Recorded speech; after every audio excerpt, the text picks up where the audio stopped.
Well, public opinion, indeed public anger, had a big impact on those votes in the House of Commons yesterday, and with it we've seen a diminution of the risk of a second referendum. For now, the prospect of Article 50 being extended taken off the table. And when I hear speakers, despite the Spellman Amendment, saying today they're worried that the risk of a no deal has increased, you're right, it has.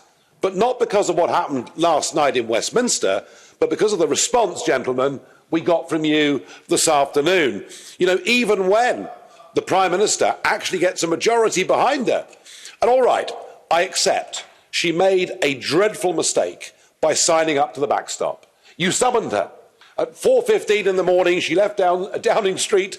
She went to meet the ultimatum that you'd set her. She signed up to something that has proved to be a disaster. She signed up to something that no country, unless it had been defeated in war, would have signed up to.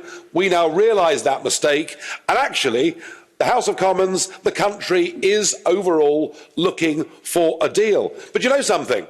Before the referendum, no one knew who the European Commission were. That Maoist Barroso was a complete unknown. You guys are now household names. And what we've seen is an appreciation in Britain that unelected bureaucrats in Brussels have been talking down to and humiliating the Prime Minister of our nation, and we don't like it.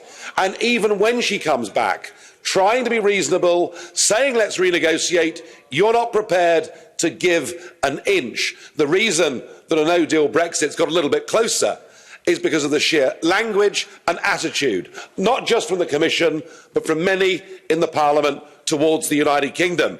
I think public opinion will be very, very angry that there is no give today from anybody in Brussels whatsoever.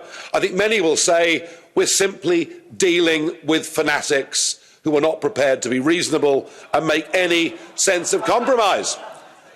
And of course, Theresa May has made compromise after compromise, way too many compromises in my view. So I think we are beginning to think that the public will come to a view that no deal is better than the backstop, and that's a big problem. It's a big problem for all of you who want to get re-elected in a few weeks' time, because no deal means no 39 billion and your voters will be coughing up the money.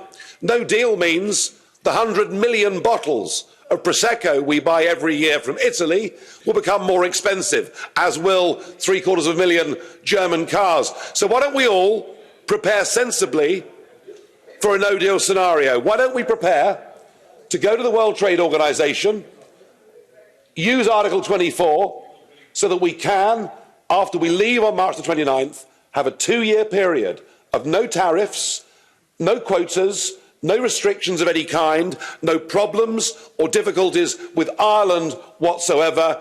Brexit will have been delivered. You will have protected for at least 2 years your voters. That, I think, ladies and gentlemen, right now is the only possible constructive way forward. Hear, hear.